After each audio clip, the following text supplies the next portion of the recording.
Mundaba Kongolo Jérémy, Tombola Loboko.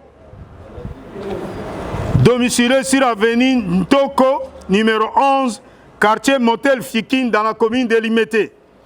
2. Chituka Kabamba Clay, domicilié sur avenue Kimpese, numéro 14, quartier Yolo Nord, dans la commune de Kalam. Mon général, ces inciviques sont poursuivis du chef d'outrage aux bonnes mœurs et diffamation au préjudice du pasteur Moïse Mbiye. Ce dernier tenait souvent le téléphone de son pasteur pendant le culte et lors des concerts religieux. Il était aussi chargé pour la réparation de 10 téléphones en cas de panne.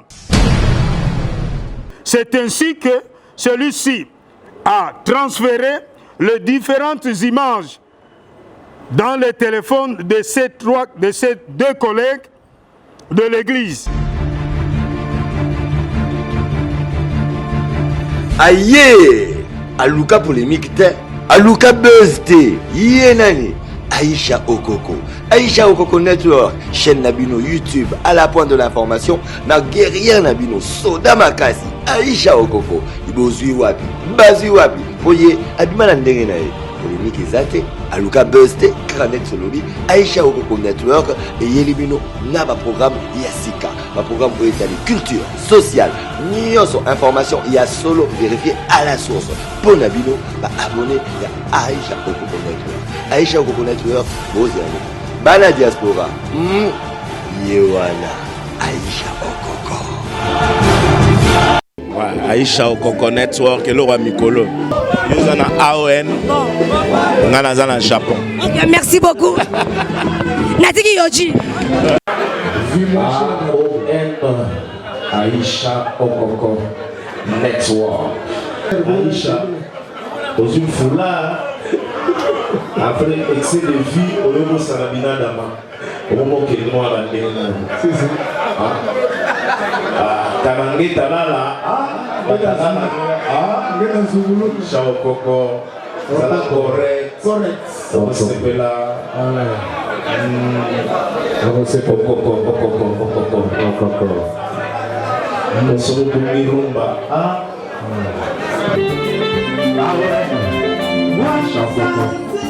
Mundaba Kongolo Jérémy, Tombola Loboko. Domicilié sur avenue Ntoko, numéro 11, quartier Motel Fikin, dans la commune de Limete. 2. Chituka Kabamba Clay, domicilié sur avenue Kimpese, numéro 14, quartier Yolo Nord, dans la commune de Kalam. Mon général, ces inciviques sont poursuivis du chef d'outrage aux bonnes mœurs et diffamation au préjudice du pasteur Moïse Mbiye. En effet, les deux inciviques ont reconnu avoir été en possession de différentes vidéos compromettantes du pasteur Moïse Mbiye qu'ils ont reçues de la part de leur frère de l'église, M. Edi Kabeya, encore en fuite. Les trois sont tous des proches du pasteur. Ce dernier tenait souvent le téléphone de son pasteur pendant le culte et lors des concerts religieux. Il était aussi chargé pour la réparation de 10 téléphones en cas de panne. C'est ainsi que celui-ci a transféré les différentes images dans les téléphones de ces deux collègues de l'église. En outre, M. Chituka Kabamba Clay, renvoyé de l'église à cause d'un détournement des offrandes, a cherché de se venger du pasteur en utilisant ces images compromettantes pour les balancer à travers les réseaux sociaux. Les différentes conversations par voie de WhatsApp entre celui-ci et sa copine, je cite, Mademoiselle Dalia, non autrement identifiée, sont à notre disposition et sont plus illustratives. 7e bande, Monsieur Wanga Mwambela Serge, Ngali, numéro 8, quartier Pakadjouma, dans la commune de Limete. 2. Monsieur Kongolo Senga Edi. Tombez dans le boc. Même adresse que le premier cité. Mademoiselle Yangambi Manwanga Micheline. Tombez dans le boc. Domicile sur avenue Forgeron, numéro 15, quartier Founa, dans la commune de Limete. Cette bande est spécialisée dans l'enlèvement de jeunes femmes qui prennent place à bord de leur taxi et sont abandonnées dans les endroits obscurs.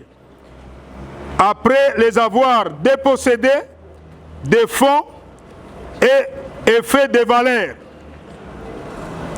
Pour ce faire, le commissariat provincial de la police ville de Kinshasa prie à toute victime qui reconnaîtrait ces 3 hors la loi de passer à l'état-major du commissariat provincial de la police ville de Kinshasa au groupe de lutte contre la criminalité et stupéfiants pour une déposition.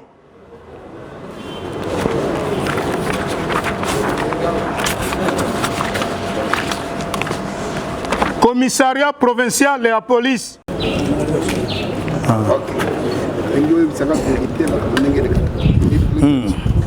Bosalaka ndenge nini? Bosanganaka ngonga nini? Nyonso tutsu aloba. Loba.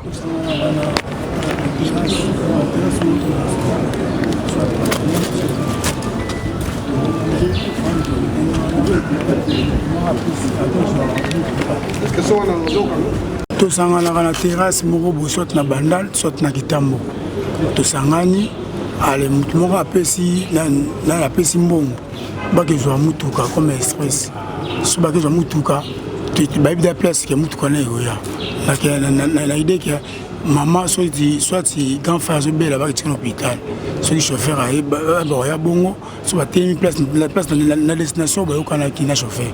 Ba telemi wana après mutu moko aye métro aye attendre chauffeur biso to yana to tche chauffeur singa bugi kit balik chauffeur na ninga sima al toki naye toki ko best bo kaye parce que nana kanga singa la chambre to kanga singa métro soit wapi Valérie wapi OK ya za mission ye na yebi te bo ya za na groupe ya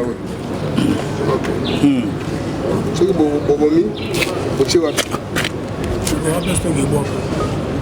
ofandisi nsima obe afandi atika liboso avanda na kiti obie na ndenge nini moto bobomi babuka kiti baleta ninga nsima singa o soki okangi moto osala combien de temps singa o mpo moto 5 minutes 2 minutes 10 minutes ezalaka kaka mpo batie scotch na monoko non singa oyo mpo moto akufa esalaka combien de minutes soki batie batie eumelaka te so batie baluka batie scotch na monoko sikoyo donc oyo ezaka mpo aganga te Valérie akoyebisa biso ndenge asala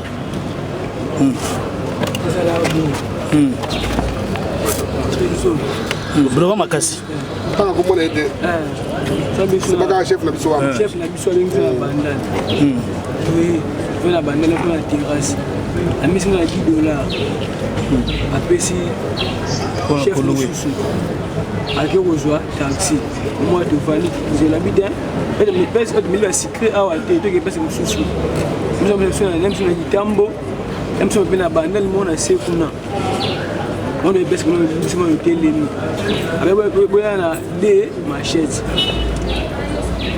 biso mosoma de machette kaka na nde yaka na eloko oyo nsima oyo nde mbakala nde yabi te so mosusu chauffeur akomi oyo anozwa chineni taxi wana voiture wana ekoloba te oswati mama sobela tozwa ye nakobisa telefone abengi nona nakomi wana na métro oyo kiti ya chauffeur yango liboso métro ave na nsima nga pemeni boye awa mpe nga mosusu na ye pe so osi machette mpe biso basakola bapassager bazoleka bazoleka moi tozosula nde liboso na faire dusue chauffeur mpo aya moyen abima te nde ezo métro na nsima ti mpona aganga temba moko je scott mpona aloba te après chef na biso wana oyo na motuka aye abuki kiti alekisangila ndenge nsima tovandi kiti yango te papa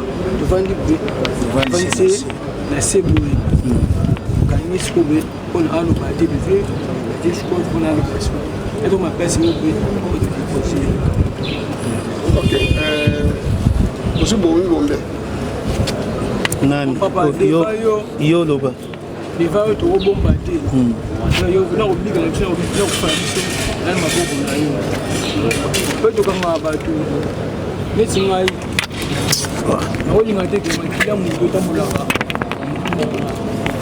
sokangi motu oloyelaka nano pema na ye pema ye nano fa pema nano le bakangi na nsima leko aleka bwikite na nsima esa ya nsima ebazile scotch mpona aloba te ozali na nsima edodepose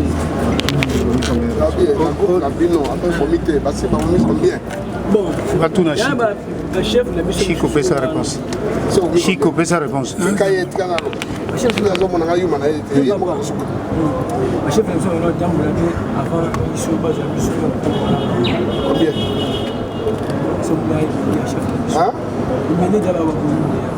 Quand on a dit chef, il faut le déjà pour la presse. On a dit combien? de déposer papa.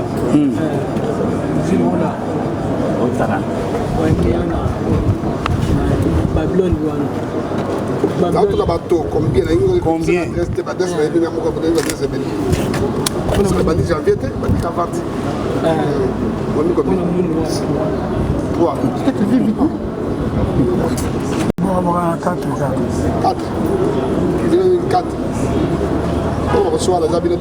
eza banda tobandi affaire oyo les jours tobanda ngona les jours bakanga biso sila une semaine avant en décembre ezalaki bino te janvier.